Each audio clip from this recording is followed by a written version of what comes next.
cool stuff, but just terribly hard to change, I guess. Yeah, and lucky we don't have those restrictions here, so at least we can make a start on newer systems. Another question? Sort of related to that, was it just to do with identification? So they actually knew who was transmitting, or was it just the fact that they didn't like that? No, so yeah, it's as David said, it's to do it's more to do with the emission modes that are permitted in the states. I'm not sure why the FCC has placed the restrictions, but I know that they've been there for some time. It's probably one that would be better for Bruce, but I thought I'd ask David. Because I know Bruce is very passionate about the topic, but unfortunately he's not here. So, yeah, I'm not interested in flame wars, but yeah. Any further questions? You mean I'm going to have to ask all the questions of the audience? This one. I had a comment just on open radio. Yep. I think radio has been spoilt for the last probably 50 or so years in that it's had pretty open standards of interoperability. So even if you buy hardware from different manufacturers and different systems, you know, FM modulation is FM modulation. It's always going to work, and we haven't really had to worry about it too much with the development of digital modes and digital voice comms, that sort of thing. It's going to become more important that we establish open systems early and strongly to avoid vendor lock-in or vendor lock-out and bumping up against licensing and patent issues. It's already happened. Yes. As a response to that, if you have a look at Wi-Fi, you know, in every laptop, if you go and have a look at the infrastructure modes, they are mostly compatible. If you have a look at the ad hoc mode, which is, you know, node-to-node stuff, almost no two different chipsets implement that in the same way, and that's because the way the whole, I assume it's the IEEE process to put that standard together, you effectively can't implement the ad hoc thing without tripping over all the patent palaver that goes with that. And so there's been a lot of people who've been trying to fix that within the system of the IEEE and the ISO standard system, but you know, we could have done a lot more useful stuff with ad hoc mode and meshing stuff over the years. There's been a lot of community wireless groups that wanted to use it, but it's completely unusable unless everybody uses the same Wi-Fi card and the same Wi-Fi chipset. So, you know, we've been tripping over that for 15 years, and it's not getting any better. So the open standards where actually the standard as published is not tripping over the patents is actually really important.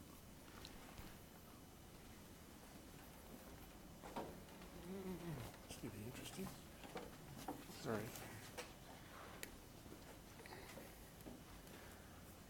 On the subject of closed source incompatible radio systems, relating to that is D-Star. What are your thoughts on the usage of that? Because I'm aware that some countries have banned it on the amateur radio band. There's a fairly strong commercial lobby requesting that it be allowed. Some people maintain that it's essentially a form of encryption because there's no software implementation, only black box chips.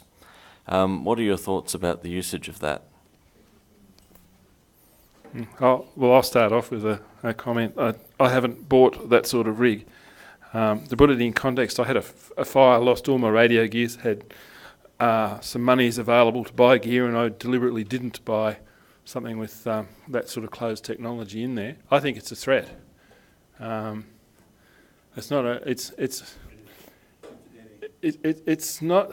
D-Star on its own is not bad because there are multiple things you can get with the chip in them, but in the long term, that sort of process will get worse. But I'm happy to debate it.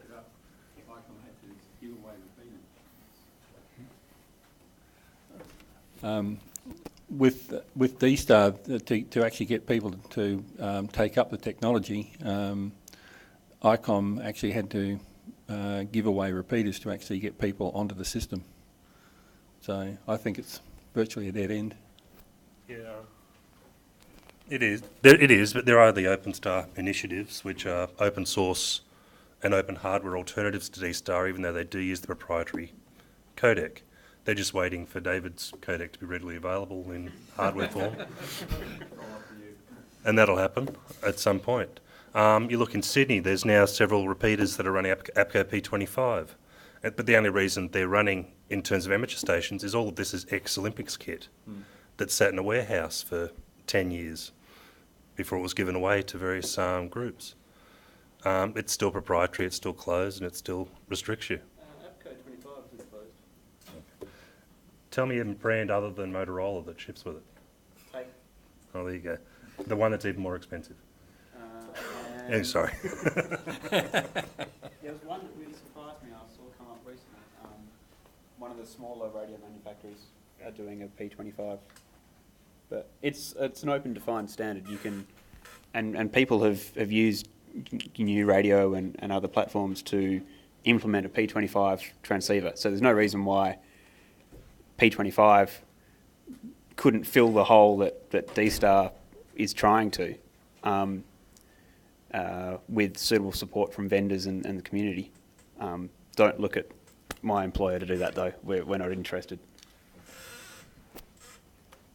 But there is tons of second-hand gear available.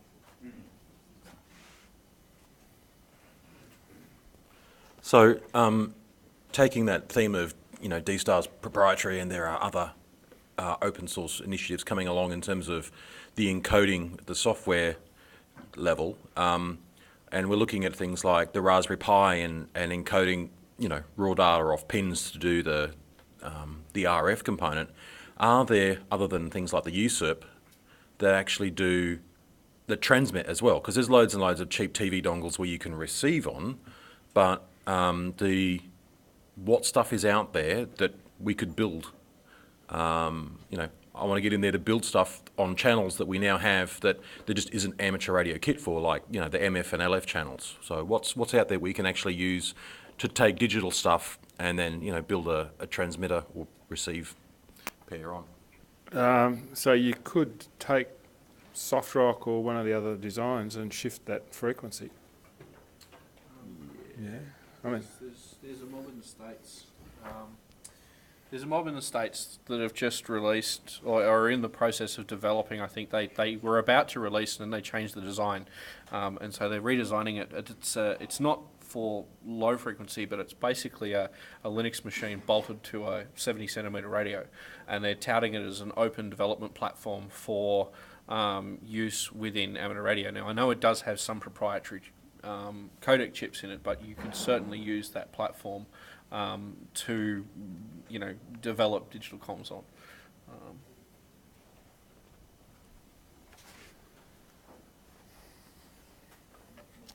Also, the Hack RF and Blade RF stuff we mentioned before, they both transmit. Oh, okay. So yeah, they do pretty well.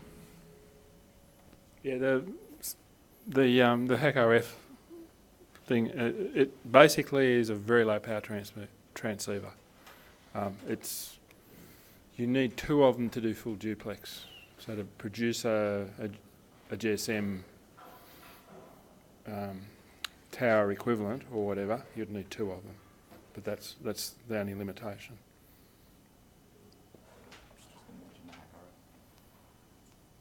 It's not necessarily an absolute requirement either. Things like PSK31 and David's modem and all the various digital modes have shown that all you need is a computer and a sound card and an SSB transceiver, and you can play around with digital stuff using your existing kit and get improvements on top of your analog or your traditional analog radios. So don't think just because you haven't got the hardware now you can't play with it now. You more than likely will already have all the bits you need to get started. And having something like a Hack RF or a USRP or something would just be a nice extra to have, but it shouldn't be it shouldn't preclude you from getting involved. Now, does everyone know what a soft rock is? Or Very expensive USRP. very expensive? Not when you're talking to amateurs that spend $10,000 on a radio. Yeah, I mean, they're less than $100 for a transceiver. So it's a kit, So there's that sort of there's several variants of that around. So, in the amateur radio community, it seems like every day there's another manufacturer coming out with some form of SDR transceiver, be it a all band, all mode, whiz bang, plug it into your sound card in your computer and install this piece of software, and you can do everything with this little white box. For Windows. Well, yeah, for Windows. What do you see? Do you think that SDRs are going to eventually replace the traditional, SSB receiver that takes up half the desk? And if so, do you think that as time goes on that those transceivers are going to become more and more open, or are we doomed? Do you think realistically we're doomed to corporate white box SDRs? I would say the opposite. I think the vendors are just starting to disappear. I think the classic vendors are starting to disappear. They're losing interest. There's just not enough amateurs for them. Motorola and the likes, they're losing interest in the amateur market. Yaesu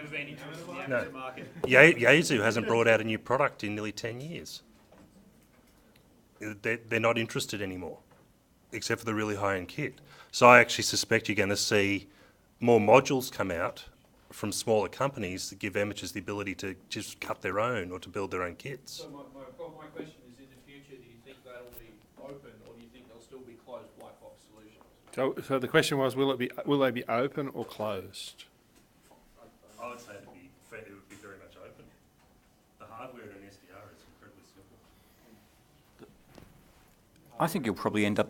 Yeah, I think you'll probably end up with boxes that essentially have, whether it be a USB interface or just an INQ interface, like sound card style, whatever, where it's fairly irrelevant what's happening in the box as long as it's fully documented, because everything you're interested in is going to be done on the software side anyway, which is what the soft rock is, but on drugs or something. So.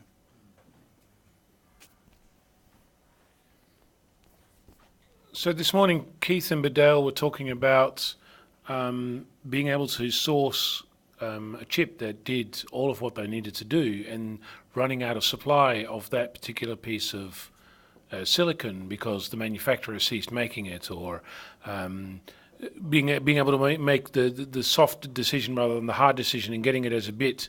So if that's an open design, then we could roll our own. But if it's a black box design, then you have to do crazy stuff like Keith is talking about in doing, squillions of interrupts just to be able to sample the decision. I mean, that doesn't sound like a solution if you're saying that everything, if it's closed, it doesn't matter. Do you understand what I mean? So the chips that they're using are commodity chips for specific applications at very low power. And very small, and really, really small, but very, very specific applications. Once you go to FPGA... Hang on.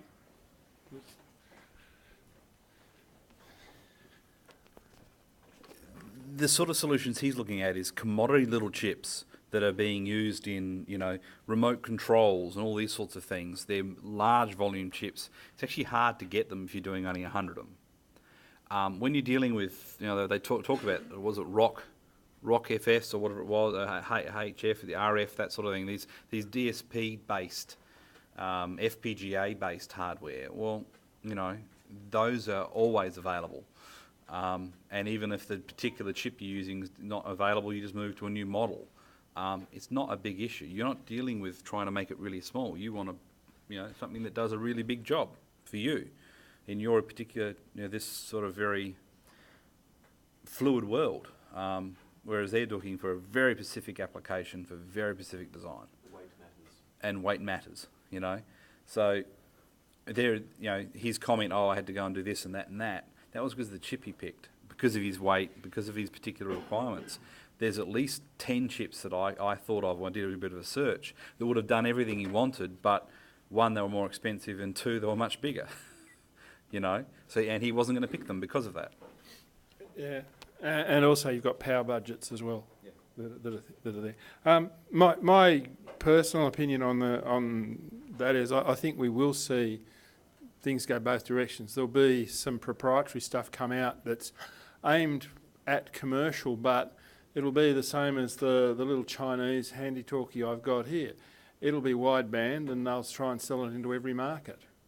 And if they're $40, the fact that they're proprietary will not stop the average amateur getting in there. So what we have to do is get in there first with these are the standards we want, and this is the standard of openness that we expect. While we're talking about hardware and obtaining chips, I do some stuff with my radio club about building packaging kits to send to people to build their own stuff. And it's something I see less and less of around. And I think that if, obviously B. Dale kits his stuff and sends out complete things, and he's doing surface mount stuff, which is, requires a little bit more gear to build than, through-hole stuff. But if one of the big problems we see is that if we want to go and buy 1N34 diodes, which are not made of unobtainium nowadays, but we have to buy in quantities of 1,000 minimum or 5,000 typically, we're starting to run out into we can't find parts like that. So we're having to find replacement parts of our own for really simple stuff, what we think is really simple stuff like just diodes. Kitting up these things in the amateur market, we're seeing less and less kits available because there's less and less parts suppliers doing this sort of stuff at the basic level, because more and more of it's moving to IC packages to do everything in a package. But the understanding of, okay, here's some discrete stuff, we grok that. Moving to ICs is much more complicated, much more black box in itself. How about the future of amateurs producing kits and clubs and doing that sort of stuff for the wider amateur and non-amateur community, I suppose? So how are we looking forward? What do you think that's going to look like? Thanks. Yeah, I echo what you're saying there. I'm seriously old enough to remember the days when we could buy discrete components. We had a number of outlets here in Perth, General Accessories, Atkins Carlisle, Willis Trading, to name three. And these days you're really struggling to find generic parts, assuming that you can at all. Most of my stuff, if I need it, comes from eBay, which is a bit sad. It'd be nice to source locally. I think the issue with the commercial side of things is that the commercial companies are in business to make money, and they're going to create solutions which in which their intellectual property is going to be guarded fairly jealously. Unfortunately, that may create multiple standards around the place, and isn't it so nice to have so many standards from which to choose? The problem that we face is that we would like to get back to perhaps more generic situations where we can actually exploit something other than a jungle chip which does a specific task and can't really do anything beyond that task until we can sort of break into it. So yeah, basically I guess it's saying what others have said similarly. Just picking up on what you said about getting parts and finding it very difficult, especially in volume, isn't there an idea for half a project there to get all the hackerspaces and all the amateur groups around Australia together and start some group buys? You try and coordinate. Someone's got to start somewhere. That's actually a really good point. Hackerspaces and amateur radio clubs, our local hackerspace in Adelaide is actually doing more interesting stuff, and there's started to be more amateurs people who are in hackerspace getting their amateur license and start going in those directions. And my radio club's average age is not quite double my age, but you get the point, right? Hackerspace, the people in hackerspace average age is a little bit less than half my age. So it's almost the new amateur radio clubs of kind of the future, is the hackerspaces doing that kind of interesting stuff. So that's always the thing in amateur radio, that people go, hey, we're worried about the new generation not grokking this and not getting into it. They are, it's just that they're not doing it in the way that is expected. So hackerspace is kind of what the radio clubs of the future are probably going to start out as and move in that direction, even though they're doing loads of other stuff, But so yes, hackerspace is a really good place to is to look towards for that. Yeah. Like all these young rebels started using single sideband instead of CW.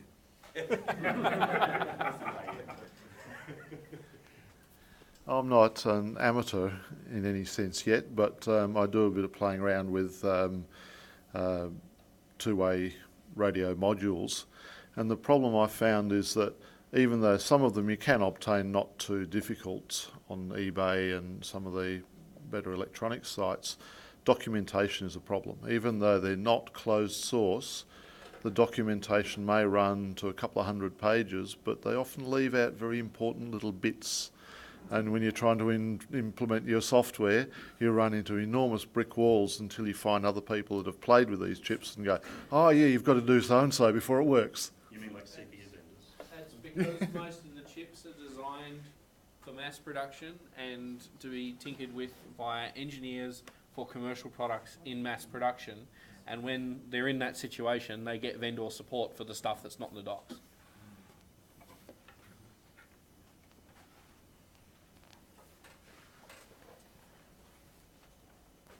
You mentioned earlier that you advocated starting standards and documenting standards and wanting amateur community to start outlining standards.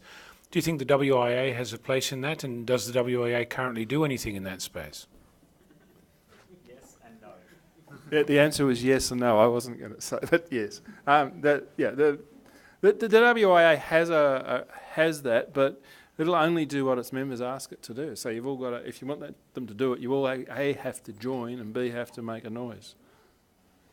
So you put your hand up and do it. Well, that was the noise bit. So who here is a WIA member? And is willing to run it. No, that's not the second question. Haven't reached the minimum age yet. So have we got any other topics we want to talk about? How do you get new amateurs into this hobby? So the question was, how do we get new amateurs into this hobby? The hobby being amateur radio. So.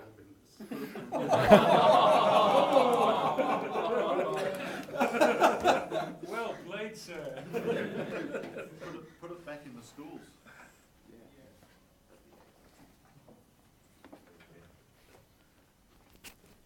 This is more an observation. I've been interested in radio and electronics since I was about 6. I've never become an amateur radio operator, and it's never really appealed to me that things like the radio comp that we saw earlier in the day. I'm really still fascinated by radio, but I'm much more interested in things like Zigbee. I mean, all these things that you're talking about that happen in the hackerspace. And I think, if the WIA wants to change its demographic, it needs to focus more on those things that probably appeal to a much larger part of the population than those that want to make contact with somebody, 30 kilometres away at 10 gigahertz or whatever. That's not really what turns them on.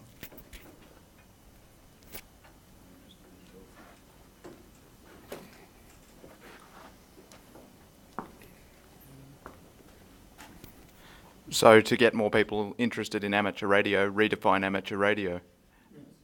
I got interested in amateur radio after joining my local hackerspace, so that's one way of doing things.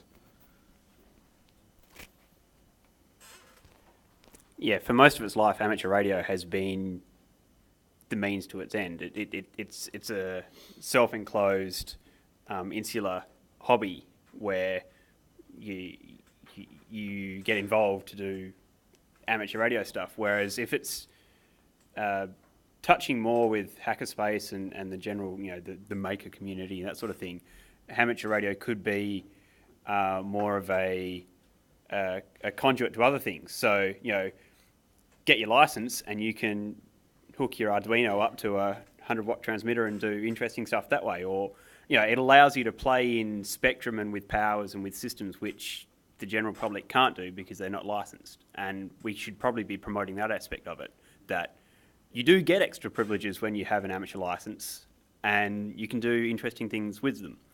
Not just amateur radio stuff, but, other stuff as well.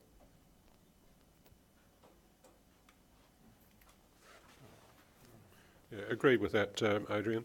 And I think that it's important that we maintain licensing as a condition, because otherwise, our spectrum space is going to be sort of somewhat squandered.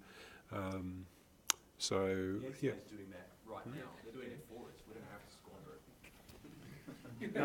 it. But the comment I'll make on that is we've got more spectrum space than we had when I became an amateur 40 years ago. Quite a bit. Okay, so this is a direct question to the panel, and I'd like to know the responses from all three individuals.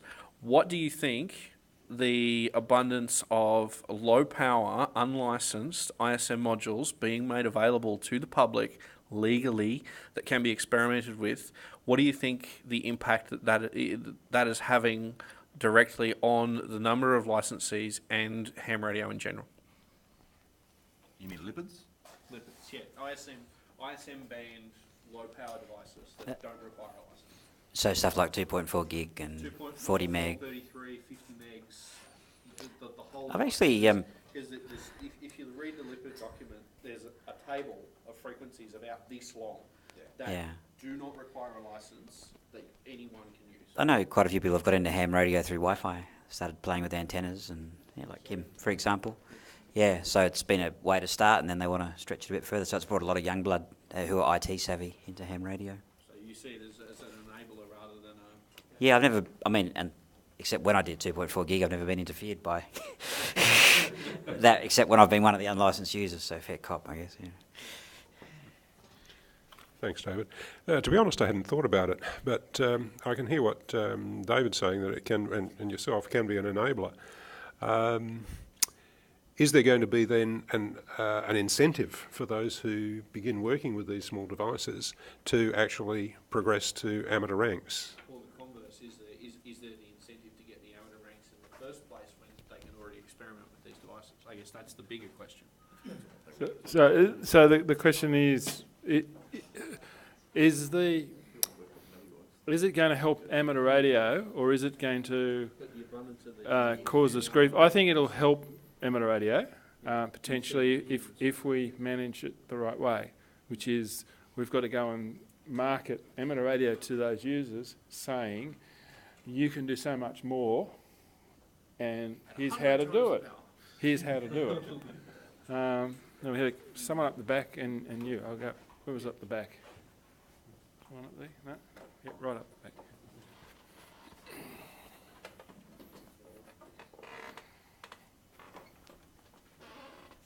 With the ISM band stuff, you can get an ISM band transceiver for $2 or $3, and that's how I really started looking at remote controlled hardware.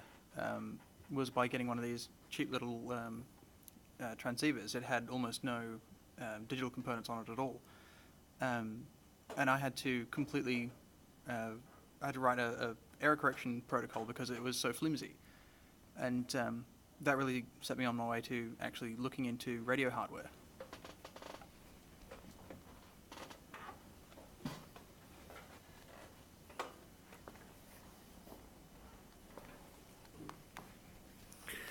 I'm going to get a couple of hecklers for this response, I suspect. I got into amateur radio about 3 years ago because of 2.4 gigahertz. I wanted to control a quadcopter on long distance, and got a foundation call over a weekend, and then found that my foundation call wasn't enough to do anything useful with because I wasn't allowed to do any digital modes. And then I got distracted with all the other things that amateur radio did, and now people ask me when am I upgrading, and my response to that is when I do my DXCC QRP, and I'm 23 countries in, so I'll keep going very much. But my question is this: if you are saying it's easy to get into amateur radio, and the incentive to get into amateur radio is you can do more, then the incentive isn't covered by an F-call. I do the news every week here in Western Australia, and some of you have heard my voice, no doubt. I have to measure how many F-calls are coming into the hobby, or I have been measuring that, and we are doubling the hobby every year. So the number of F-calls coming into amateur radio is doubling the number of amateurs in our community. So number of new amateurs, I should say, not doubling our community size. So what that means is that there is definitely a call for having an amateur license, but if you have that amateur license and you have got your F-call, you still can't do anything other than voice and hand-coded Morse. So all of these Gucci modems and all of this RF communications and all of that, you can't use. So we still have this disconnect between what we're offering as a community, you know, in terms of an F-call, and the thing that we're saying to hackerspaces, and that is, hey, come to amateur radio because you can do all this cool stuff. But yes, the fine print down the bottom is, oh, by the way, you have to spend 6 months before you get your standard or advanced call before you can actually do anything. So there's still a disconnect in there. No, I disagree. I got my standard license on a weekend with half an hour study, right? Not everyone works. I'm a network engineer, right? I don't know RF.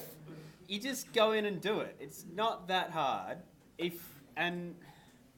you hang around the technology and the hobby and not just amateur radio, but electronics and the whole bit, it's not hard. It's not rocket science, unless you're Vito. You know, just do it. There's no excuse really for not putting a weekend studying in and upgrading your license. If that's what your concern is, if you're worried that you don't have access to those other modes and those other frequencies and those other powers, get off your ass and get your license. It's not hard. What I'm saying is that the study processes that we do, the courses that we offer, the material that we have as a community, the thing that we're offering to the people that are wanting to upgrade are all based around a 6-month process, not around somebody studying on their own and coming up and doing license. There's always going to be exceptions, but if you look around to the various schools that are teaching amateur radio to the community, they're not basing it on a weekend to a standard or weekend to advanced. They're basing it on a weekend to F-call and then leaving people stranded, and that was my point. Someone up the back first, we'll come back.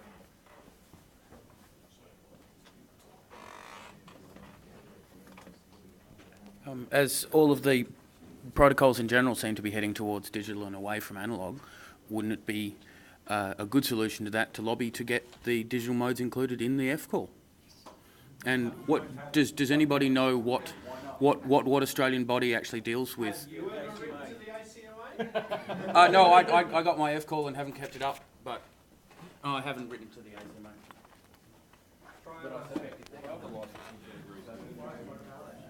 The response is upgrade. The only way that would ever happen would be if we lobbied the WIA to then lobby the ACMA. And the last time that happened, it took nearly 10 years of the WIA lobbying the ACMA to change the regulations, and that's when they released the draft proposal, and then it took, I think, nearly 2 years from the draft proposal being released to the licence conditions being upgraded to drop the requirement for Morse to the current licensing scheme we have right now. Only because the UK did it as well. Yes, but it's all about how much knowledge the individual has. The foundation licence is aimed at basically black box operation to get you into the hobby. The difference between a foundation licence is a book that thick, about a quarter inch thick. To the next level, it's about 1.5 inches. No, it's not. It is. It's not. If you get the information from the Amateur Radio Online School in New South Wales, Yeah. the PDFs, it's only, I think, about, I don't even think it's 100 pages. It's not that much. You can read it in a weekend and sit in exam on the Monday. So just to summarise the discussion that's happened without the microphone, there's a discussion as to how much work it is and how between the foundation and the standard licence. My comment is, or a question, is the standard licence the appropriate next step, or should there be a incremental step which allows a small amount of...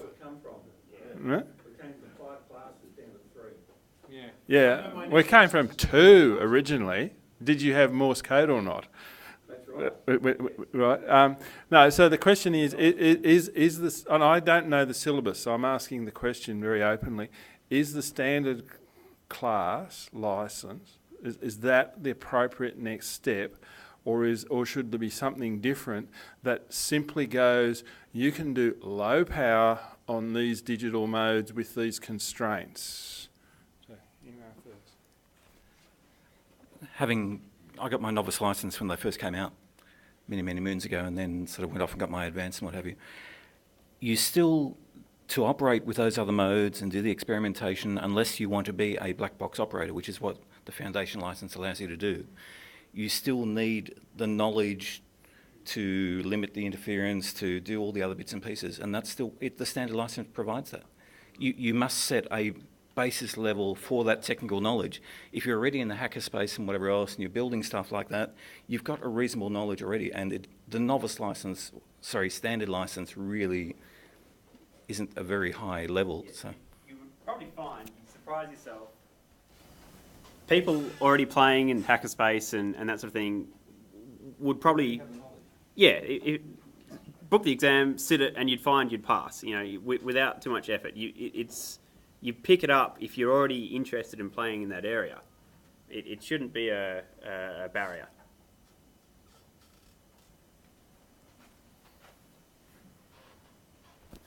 I've gone through the whole licensing debacle relatively recently. About 6-7 years ago, I got my FCall, and then a couple of years ago, I did the standard course, all the training for the theory through my club, and the theory book is 1.5 inches thick, you know, but the cut down version that's actually applicable to the syllabus is probably 1/2 inch thick, because I've gone through that whole thing. So I did the standard training course, but did all the extra work and actually sat the advanced exam, and realistically the advanced exam is probably 5 or 10% more reading. So there is very little step between the standard and the advanced theory. However, the regulations I found to be far more difficult than the theory stuff. And that is the big hurdle in order to step up from an FCall. And however, I would suggest that the standard course is certainly not going to qualify you in really thinking about understanding. In fact, none of the theory stuff, as the syllabus accounts, really prepares you for designing anything in terms of building radio gear, which is going to negate the interference issues that you were talking about. Sure, that it tells you the very basic things about, yes, you're going to know, you need to know about interference, but you've got no real tools for dealing with any of that stuff. There's certainly no electronics design in any of that. It's a case of, here's some really basic math, and here's how to plug some stuff to get there, and this is what inductance and capacitance and resistance is, but go and deal with it yourself. I would absolutely have to agree with that. But that being said, I got my license originally 15 years ago. I did a novice limited license. I was upgraded to a standard when they put the new licensing system in. I hadn't touched anything to do with AR theory or electronics or whatnot for nearly 10 years. I read the advanced course in the space of a weekend and sat the exam on the Monday and passed. And I think that's fundamentally, I mean, hey, I'll take it, but I think it's fundamentally wrong. It's so easy. Yeah. It's much easier than it used to be. Yeah. The advanced syllabus material now is no harder than the novice limited stuff I did 15 years ago.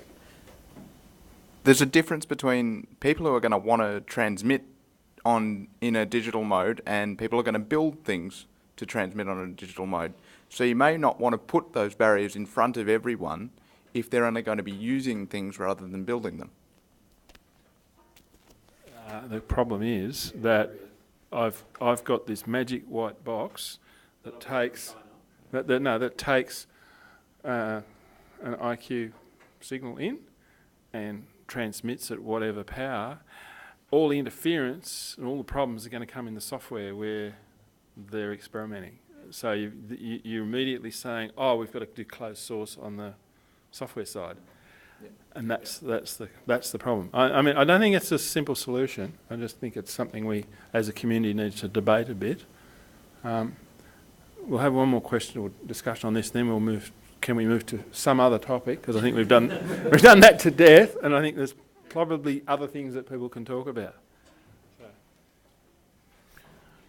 Your argument that the problem in software becomes an open versus closed source. I mean, if I turn my radio on, which I bought from a store, I'm assuming it's doing what I bought, but I, as an FCall, have no way of knowing if it's not doing what it's supposed to do. Only when somebody comes knocking on my door, says, "Hey, Mr. Benshop, what thing you're doing?" So I don't think there's any difference. the notion that you could actually have a digital mode that was applicable to an F-call, I don't think excludes what you're saying. Oh, okay. So, yeah, I mean, I think possibly there's a need for something that says, yes, you can do these digital modes. No, it's not the full everything. Yeah. Yeah, that's what I'm saying. It's sit there. We need the vendors to keep up. You know, if the radios are there to provide, the black box operation on a subset of digital modes, then there would be the opportunity to vary the conditions of the license. But until the black boxes are there, there's no point having the license conditions. Having said that, until the license conditions are varied, the vendors aren't going to manufacture the radios. So, and the Australian market's too small. Yeah. All right. This one, and then we'll go on to something. And from a commercial point of view, what's going to be the market share? You know, are they going to be interested? Is the amateur community large enough to support the market? Up here, but I'd really like to get to a different topic in some way, just to spread the discussion around, not to stifle it. Sorry, it's a question from IRC and it's a bit late. So if it's supposed to be a device operator license, what about built-in TNCs in a mobile phone handset, for instance? That's an IRC question. Yeah. Yeah. So what about built-in TNCs? That's an interesting one. You're talking about like in a D710 or something like that? Probably.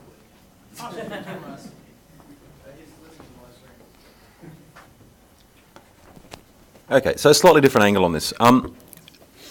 License conditions aside, if we're looking forwards and going, okay, amateur radio is a thing, we need to encourage new people into it.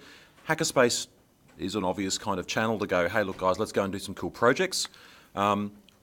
We've got all these lipids out there which are making random noises on our channels, and we've got a lot of users who want to use them because they're going to try and do cool things like fly planes or helicopters or whatever. And I'm always thinking about, hey, what cool kits can we make? And there's all these vendors in China who are going, they're falling over themselves to sell random stuff. The big American vendors and Japanese vendors aren't interested in anything complicated. They want to sell big rigs, as Jason says. They're not interested in small stuff. They haven't designed anything in the last 10 years. China is falling over themselves to sell anything to anybody. The hackerspaces are going, look, we want to build some interesting things. Maybe we can actually go, dear Chinese companies, please make blah. We had talking about APRS just here and TNCs, and so all of that kind of other digital stuff that doesn't need a license, that could be a lipid, so it could be a nice, get your toes wet doing some interesting stuff. So, I mean, obviously, John's been making various things here with, the Freetronics and the ArduSats, and there's lots of other bits and pieces, lots of other angles in there. Surely we should be able to, we want to develop stuff in this space and eventually get the manufacturers there, because, the Yaesus and ICOMs, they're not interested. They've very specifically shown that they're not interested in making anything, in that sort of space. So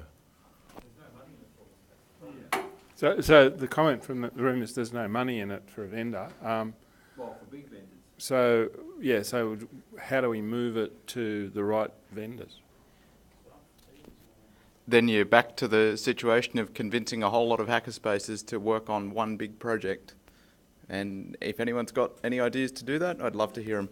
Somebody start an open hardware ham radio company. So someone start an open hardware ham radio company. So there are several around there, right? There are companies out there that just do that. SoftRock's one. The HackRF and the similar things are.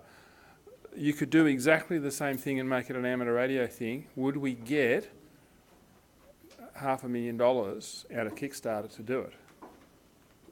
Do you need $500,000? No, you don't, but that was what HackRF got, and that's starting to say that there's money out there for the right product. Money because people wanted the product. That's right. You've got to get... Yep. So the comment was there's money out there for people who wanted the product. I think the problem with the ham radio fraternity is they're trying to target, well, they're not targeting the right audience. And where we need to be is, as somebody said, in the schools. Once upon a time, electronics was an integral part of after-school activities, or even during school activities, as part of the science. It was when I was at school. But then, yeah, but are they doing amateur radio? No, and that's the key. So the comment was that the gentleman has 3 kids doing electronics, but they're not doing amateur radio, and that's in the school system. Oh, amazing! It's the New South Wales school system. Any other comments? Anything else you want to talk about? Comment on the hardware vendors not being interested. The ICOMs and the ASUS and the Motorolas are only going to want to produce very polished equipment. You know, if you've used an ICOM handheld versus one of the Chinese manufacturers, there's a big delta between the two. And the Chinese are more than happy to put out stuff that's less than stellar. But that's fine because they can make their margin on it. And that's probably, you know, we don't mind so much because we find it interesting to play with and the price is right. And that's probably where we should be aiming, is proposing those ideas to the manufacturers who aren't going to produce another, you know, 817 or something like that. Happy to throw out whatever rubbish they can develop in 6 months or less and charge $50 for it. That delta is decreasing. As the Chinese vendors get better at that, that delta is getting smaller. Yeah, so the comment was, as the Chinese get better, the delta's getting smaller. So I've got a Chinese El Cheapo. They're about $50, something like that on eBay. So if that wasn't closed source, if that wasn't closed source, if we had access to the digital processing on there, because a lot of that radio is digital already. So if we had something that was nearly as generic as that, but it was designed the right way, will we have an audience? Will we have enough people to buy it? But the vendors won't do that because that's their IP. No. So we go and talk to whoever, and I'm deliberately not showing who it is, but it doesn't matter. Most of us here already have a software-defined radio in our Yeah. And it's covered, called a baseband processor, and it's locked up in IP. Yeah. It's locked up in legality. It's locked up in. Yeah. We all have an SDR in our pocket. It's locked up in IP.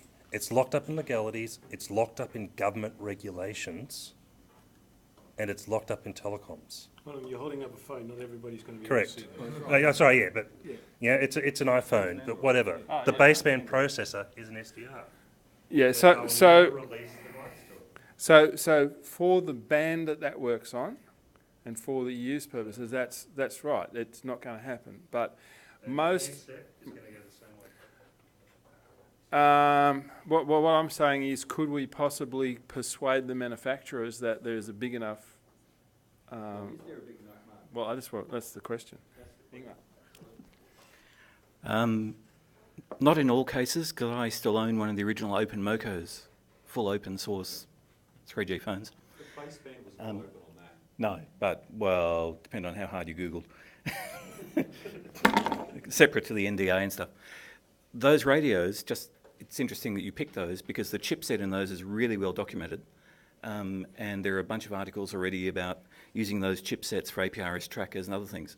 So that's actually a really good platform if you wanted a VHF, UHF platform where you do have the documentation you need, because the RF stuff works, we know that. So you're really just interested in talking to the RF chip, and which is also the controller on those, and that is all documented. So that's actually a really good platform, even though you use that as an example of a black box, because it's not really.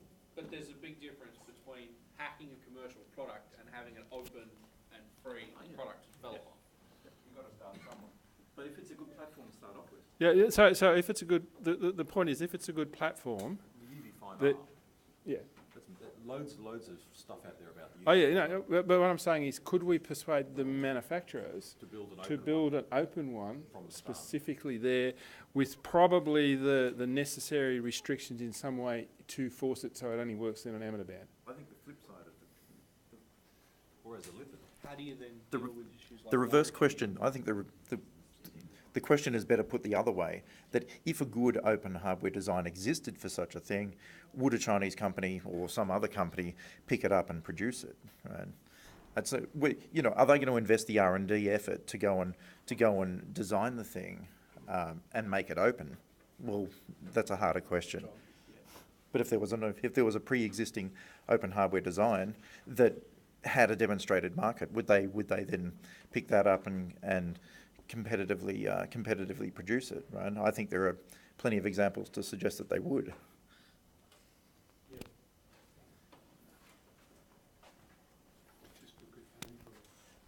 The other problem is you've got then the ACMA who's trying very hard to lock down or shut out those types of radios because they can be unlocked to cover more than the amateur bands, and that they are trying to deem them illegal. I know, they already have done that. They've been confiscating them all over the place. Yeah. Well, they've been trying to anyway. And that's a problem, that if you have an open source radio, an open source hardware platform, transceiver, you might be able to procure one, but the local government or the national government is where you're going to have problems. Yeah, so it depends on, I mean, if it's... Why isn't that a problem for SDR transceivers today? There's so small numbers of them, they can't be repurposed in an easy way. So the comment was that the number of SDR transceivers is relatively small. I imagine that we would have to, well, there's two things. If it's fully open, yes, somebody can go and take the design and build something themselves that purposes it for whatever. That they presumably have enough knowledge to know that they're breaking the law if they're going to go and take an open source design and build something different. If you had something that was designed for amateurs, I think you'd have to put something in there to make it so it wasn't as wideband as we wanted, as might be wanted. So really designing it so it sits across one band.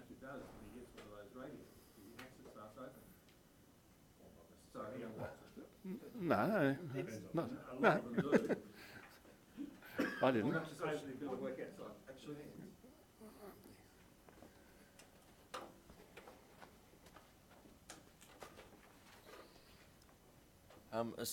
As far as the Chinese radios not respecting the frequency bands, a certain model of ICOM radio, which is rather popular in amateur radio, has two components that can be removed from the board that completely unlocks the frequency. I'm not going to name which one it is, but it's pretty common.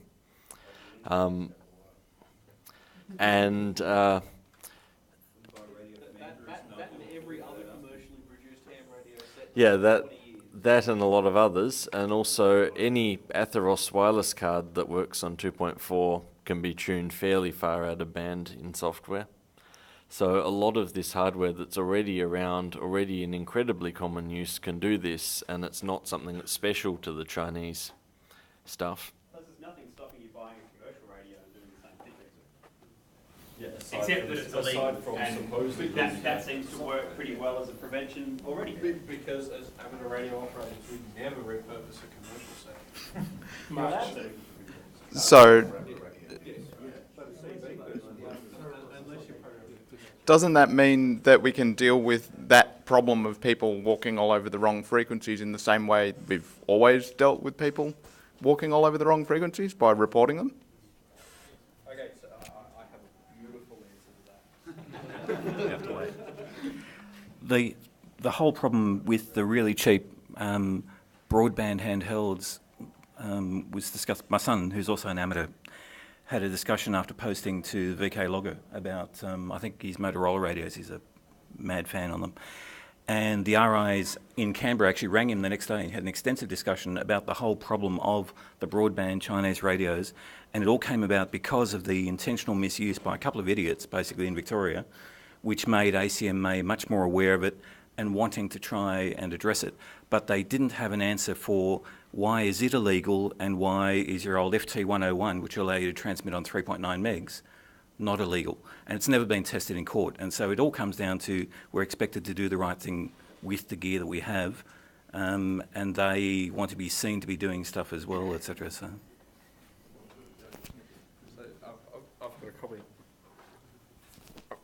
I've got a comment for the comment about, you know, if people do the wrong thing, then report them. I'll ask this question. Have you ever tried to actually get somebody taken off the air who's doing the wrong thing? Okay, so that was a no response. Yeah, I have.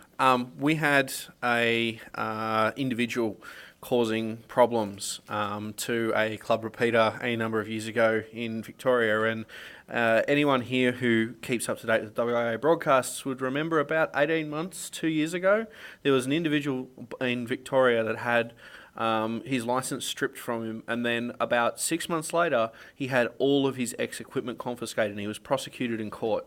Now, he had been causing a significant amount of interference to the club repeater for nearly 2 years. It took 18 months for the ACMA to strip his license, and it took a further 6 months of him intentionally causing interference after that to have his equipment taken away from him. So it is a very lengthy process. That being said, if it's a commercial entity and you report a commercial entity causing interference to a repeater, the ACMA will be out there within a week. But if it's an individual, good luck, it's a long process. Yeah, it depends on the nature of the interference. Well, the other comment is that I wouldn't be wanting them to put too much effort into policing that too much, because the way that they'll finance it is increasing our licence fees, because we're supposed to pay, our licence fees are supposed to pay for the service. So it's now almost 5:15.